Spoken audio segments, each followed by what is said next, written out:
Hi, it's Trudy, One Grounded Angel. This is a weekly angel card reading starting from Monday, the 4th of October through to the 10th of October 2021. We have a new moon, a new moon in the sign of Libra on Wednesday. Libra is the sign of relationships, harmony, balance. It's also the sign of like peacekeeping. So often diplomacy is the way that I would put it. So this could be a good time to set goals around relationships, whether that's bringing through a new relationship or, managing an existing relationship better, setting boundaries. Setting boundaries is something that Libras often struggle with because they do have a tendency towards people pleasing. Not all Libras, but it can be there, and if Libra is strong in your natal chart, that might be an issue for you.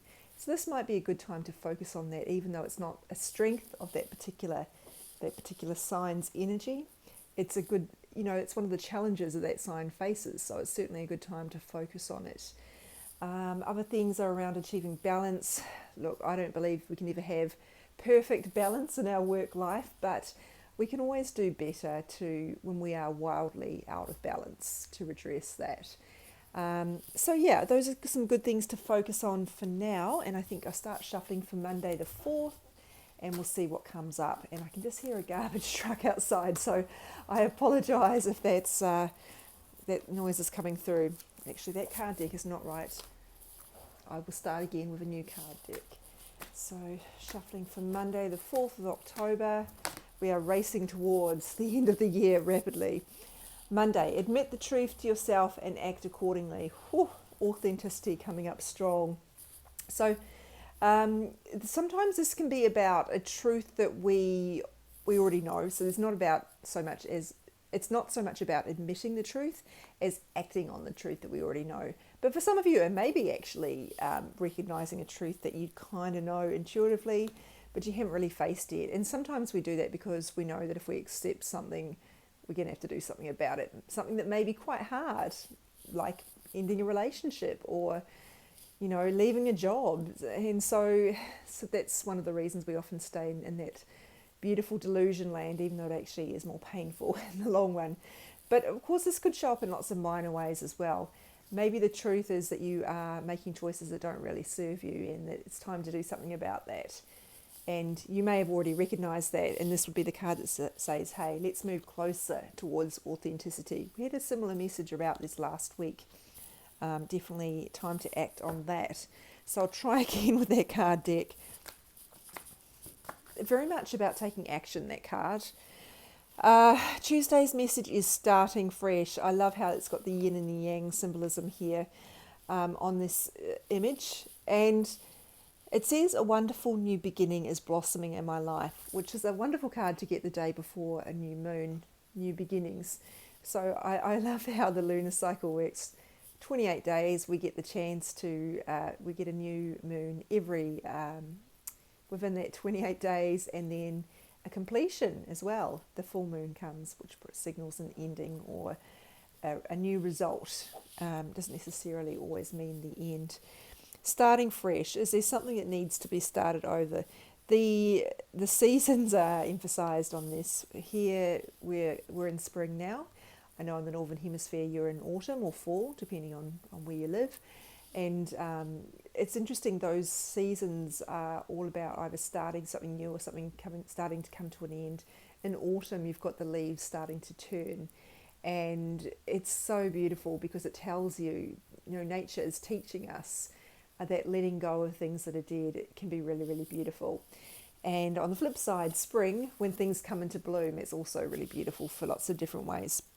Is there something that needs to start afresh? Is there a new beginning happening? Are you struggling to trust that? Maybe the message for you is about opening up to that new beginning and trusting it, letting it flow, not trying to get in your own way. We don't always have control of how that beginning plays out. And even sometimes when we know that it's for our greatest good, it can be hard to surrender to that process. An example from my own life would be when I've been made redundant, or I think you use the term laid off in the US. It's happened to me 3 times because journalism, which is my background, is notoriously unstable, particularly in modern times. Every single time I've ended up better off because those jobs were either toxic workplaces, or they just weren't right for me anymore. And I've ended up somewhere better at the end. But I didn't know that at the time. And I think on one occasion I sensed it would be better for me, that I needed to move on. But really hard to trust that. You can know it's right for you and also struggle to not be scared about what might happen because you don't know how it's going to look.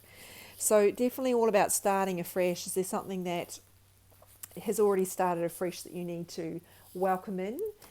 Maybe all you need from that card is the message of hope that this new beginning is going to be good for you, even though it doesn't look like it yet, or maybe it doesn't look like anything at all yet because you just have no, you're not been given enough information about it yet. So try to trust in that new beginning. And maybe for some of you, it's more about the ending.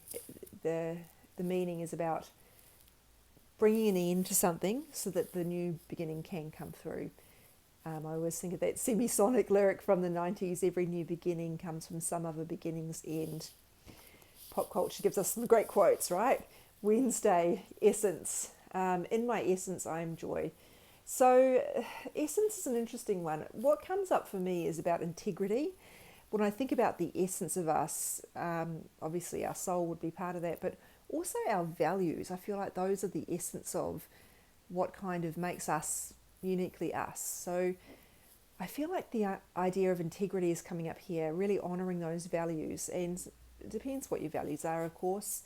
For me, one of them is treating people with respect, and also making sure I am treated with respect.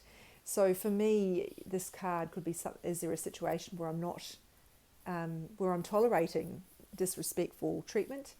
Or is there a situation where I'm not treating someone with respect and I'm trying to justify it with some ego trickery or narrative that's actually not true? So that's one example. I think the word joy is used here, and I wonder if that speaks to the fact that we are human beings who, yes, come here to grow and to learn, but we're also here to enjoy ourselves, and often that gets lost, that message gets lost with this hustle, hustle, hustle culture that we've got. And I think that maybe that's about it, that work, rest and play analogy. The work is highlighted, the rest and the play are seen as things you have to earn only when you've done everything on your to-do list. And that's a real shame because it does deprive us of two things that we need for our spiritual development. We need to be able to have fun. We need to surrender to joy. That can be scary for some people who feel they need to be in control all the time to feel safe. And if that's you, I really encourage you to reach out to an energy healer for some healing around that, because that is going to really, really cause you a lot of dissatisfaction in your life if you are operating from that mindset. So opening up to joy, remembering the things that make you come alive and making time for them. I don't think I need to overcomplicate it any more than that. I don't know if that integrity meaning I spoke to is how the card was designed, but I always read the cards as what comes through for me, what jumps out at me, and you must do the same. Take what comes out to you. Often people comment on my Instagram with things that they've taken from the message that didn't come through for me, and that's great. You've got to use your intuition with this stuff. There isn't just, although the cards have been designed with something usually fairly specific in mind, they are designed to be a tool. They're a medium. And that means that we have to be fluid about how we interpret them, and trusting our intuition is the best guide to do that. Wednesday's card is gentleness, very Libra here, that gentle energy. Be very gentle with yourself at this time. So this is particularly going to speak to those empaths, the sensitive types among us. Hello, that's me. Probably you too. Be careful about where you are putting your energy. Are you going into environments that are really harsh and depleting your energy? I've spoken about this a number of times, but I do not do well in big crowds, particularly where crowds are particularly aggressive, such as pubs, things like sports games, that sort of thing. So making sure that you're making good choices about where you are. Are you choosing to be around people who nurture you, people who support you, or are you choosing to be around people who delight in tearing other people down? That's a gross oversimplification, but you get what I mean, the point I'm trying to make here. Maybe the best thing for you to do right now, depending on what's going on, is to actually retreat. I know everybody in lockdown is going, haven't got much choice at the moment, but we still have a choice about how we spend our time in lockdown. I know it is a lot more limited than we would like. So maybe not spending as much time on social media if you're feeling particularly provoked by what you're seeing at the moment. I've talked about this many times, but I don't read the news or watch the news because it is too provoking, because I am sensitive. And often people feel like they are going to miss out on something if they do that, or that they are being bad humans, that they are, that maybe it's disrespectful to people who are going through struggle that they don't know about. But you don't really help people by keeping informed of all the trauma that they're going through. We only help people when we are investing in solutions. And if there's a way for you to help in a particular situation, it'll find you. And that's why I follow groups like Together Rising, which is the organisation started by Glennon Doyle. I don't know often about some of the humanitarian events that have happened that she talks about, but I know that if that organisation is doing something about it, then I will contribute to that, because that is a way that we can make a difference. So just be wary of that. If it's too triggering for you to watch the news, you are not a bad human by choosing not to do that. And there are lots of other ways the news can reach you in ways that are much more gentle, rather than this shock value kind of messaging. And as a member of the media, I totally understand that I'm part of that machine sometimes, although I don't cover news. I cover, anyway, I won't go into that, but I'm talking about the news, that's the daily news, that sort of thing, that stuff that's really provoking. I've gone off on a massive tangent, I apologise. So just retreating, going inwards, some self-reflection, maybe bringing out the journal. I have started journaling again regularly. Every time I do this, I think, why did I stop? This is so wonderful. It's so helpful. So if you've fallen off the wagon with journaling and you know it's something that helps you, then I suggest you channel what I'm putting out at the moment, get back on it, because I'm loving it. That's not to say I won't stop in a couple of months, who knows, but it's certainly pretty amazing, and every time I do it, it informs my growth in so many ways and lowers my stress as well. Okay, I think I've probably spoken about that enough. Do things that really nourish you, I guess. You could interpret that as well as a self-care message if your self-care has been lagging, and I do recommend that you look beyond the pretty self-care messages on Instagram. Self-care is not just bubble baths and trips to the spa, etc. Although those things are lovely, and I'm here for them. It's really often about those foundational things that we need to do. Making sure sleep is a priority for you, exercising, eating well, drinking water, setting boundaries, staying away from stupid behaviour as much as you can, other people's drama. Here we have Friday's card, which is all about the C word, commitment. That's what I meant. The C word. You're strong enough to keep the promise that you've made. So obviously we could go down the relationship track with this, and I'll circle back to that in a minute, but I think we need to start with the promise here. If you have committed to a particular goal or something a project, this is reminding you not to fall off the wagon. I'm using that analogy a lot. To stay with that and keep going with it. I'm guessing this is probably speaking to people who are finding that what they committed to is really hard. And sometimes people often think, if it's hard, then that must mean I'm on the wrong track. I must have made a mistake. I've got to get out of this. That's the universe is trying to tell me something. There's this idea it should be easy if it's meant to be. That's just not true. In fact, what often happens when we're working on something that's important is that all our fear stuff gets right up in our grill.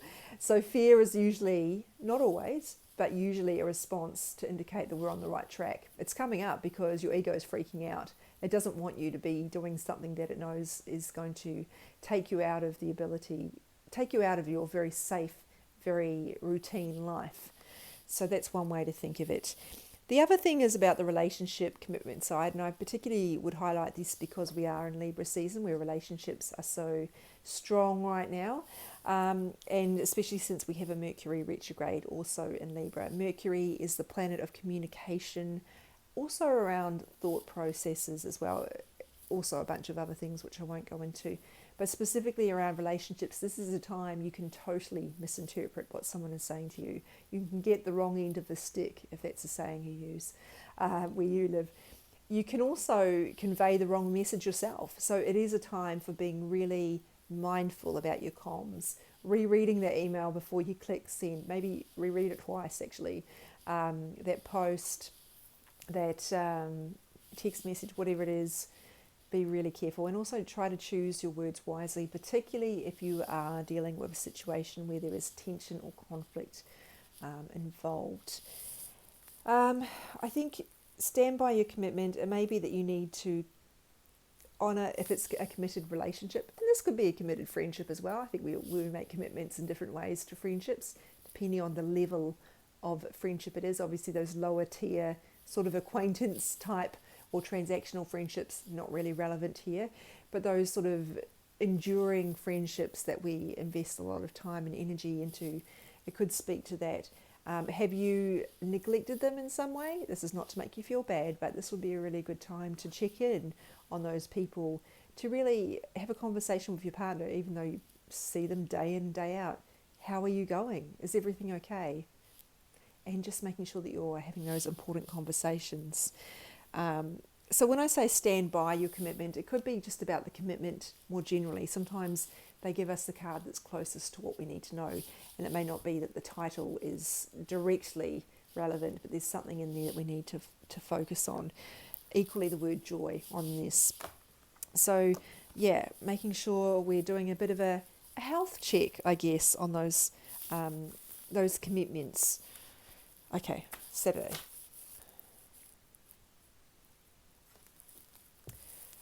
Don't compromise. Remember how I talked about people pleasing and boundaries? Yeah, this. So this often comes up with people who are making too many allowances for what other people want and compromising too much on what's important to them. Now, what often happens is that the word compromise gets tangled up with the word sacrifice. They are not the same thing. So, for example, in a relationship, one partner wants to move to a different city, the other doesn't. And the one who doesn't agrees to go because they tell themselves relationships are all about compromise. But a compromise has to flow both ways. So what is the other person doing? If they're not doing anything, if they're not giving up anything, then it's not a compromise, it's a sacrifice. And that's not to say that you shouldn't make that sacrifice. Maybe that is the best thing for the relationship at that time. But if this is an ongoing pattern of one person making sacrifices, that is not an equal, respectful relationship. And that means some changes might be needed or some difficult conversations. And this is telling you not to compromise at this point. So I think you need to be mindful, what is this? It could be a work situation. That's coming through strongly for me, for you, I mean, through me to you. It's not about me specifically. Are you making too many compromises that are actually maybe sacrifices in disguise, or actually just compromises and they're not being reciprocated? Or you're giving up too much of what you want to accommodate other people and probably ending up resentful. Often people who are people pleasers are the ones who end up saying, they should just know what I want. Well, people don't often know what we want, especially if we don't tell them. We need to be able to communicate what we want and how we feel. We can't expect people to read our minds. Just because you would act differently doesn't mean you should expect everyone else would make the same choice as you do. So getting aggrieved when someone is not reciprocating, well, maybe you haven't really told them that's important to you. We must express ourselves in relationships. It's really important. We can't just sit back and have expectations of what the other person, quote unquote, should do or shouldn't do. This is telling you, make sure that you're not letting go of what is important to you at the moment to too great a degree. That was a hard sentence to say. And you will know intuitively if that's you. If there is something that is important for you to stand up against or say or advocate for, definitely that card will be for you. Don't back down. Sunday. Sunday. This is Diana, focused intention. Always love the bow and arrow symbolism here. That idea of archery. You cannot hit a target you have not aimed at. And so that word focus is really repeated here. And acting with intention. Sometimes people are bumbling through life hoping things work out for them, but they haven't really set their sights on anything in particular. They just hope the right opportunity comes along, and that's just not really how the universe works. We need to tell the universe what we want and actually work towards it, be focused on it, not just vaguely wishing that the right person turns up on our doorstep, or the right job offer comes through randomly that we haven't even applied for. So be really clear on what you want, number one. Start making steps towards it. And make sure that your actions are in alignment with those intentions. That's really important. If we want one thing but we're acting in ways that, you know, undermine, I guess, or go against what we say we want, or, you know, we actually do want, that's really muddying the waters, and that's not going to send a clear message to the universe. It's going to be really hard for the universe to respond to that. This might be a bit of a weird example, but let's say you want a promotion and the opportunity comes up. You apply, you follow through all those steps, but you also encourage your workmate to apply. I mean, I'm not saying you should discourage your workmate from applying in that particular example, but, you know, actively encouraging someone else to go for something that you want, that you can't both have, that is going against what you want. That is undermining your own intentions, your own values, I guess, in a way as well. If you can't advocate for what you want, you can't really expect the universe to do it for you either. So be clear. Clarity is the big thing there.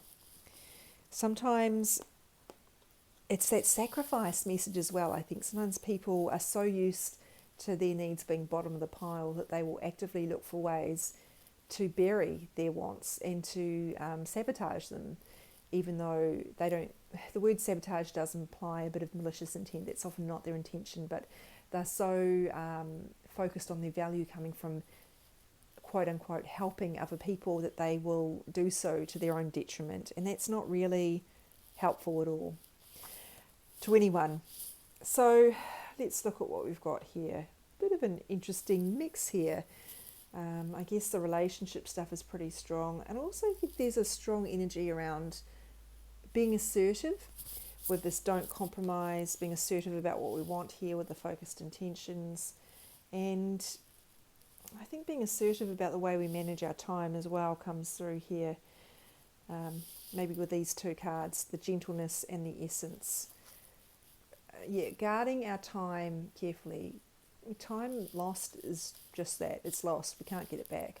So we need to be careful about how we use our time. It really makes a statement to the universe about what's important to us and what we value. So think about that too.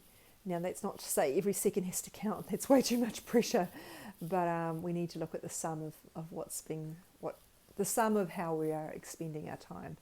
That's it from me. As always, my website www.onegroundedangel.com is a wonderful source of information about the energy healing work I do, which is all done via distance over Zoom. You can also find out more about me on my Instagram. I post each card, and the Instagram is @OneGroundedAngel, and my Facebook page is called One Grounded Angel. I think that's all you really need to know. If you've got a question, the best way to direct that to me is via my website. Just go to the bookings form there and choose the option to find out more information and put your question in there. Please note, I cannot give personal guidance outside of a session. I need to be in an energetic state where I can actually help people, and that means formally setting up a session. But if you're still not sure if you actually want to do that, you can connect with me and I can set up a way to kind of help you understand more about what I do. But I can't actually give you the guidance outside of a session. Really important for you to know that. I think that's probably enough for now. I'll sign off. That's it. I'm going. Thanks everybody for watching. Have a great week. See you next week.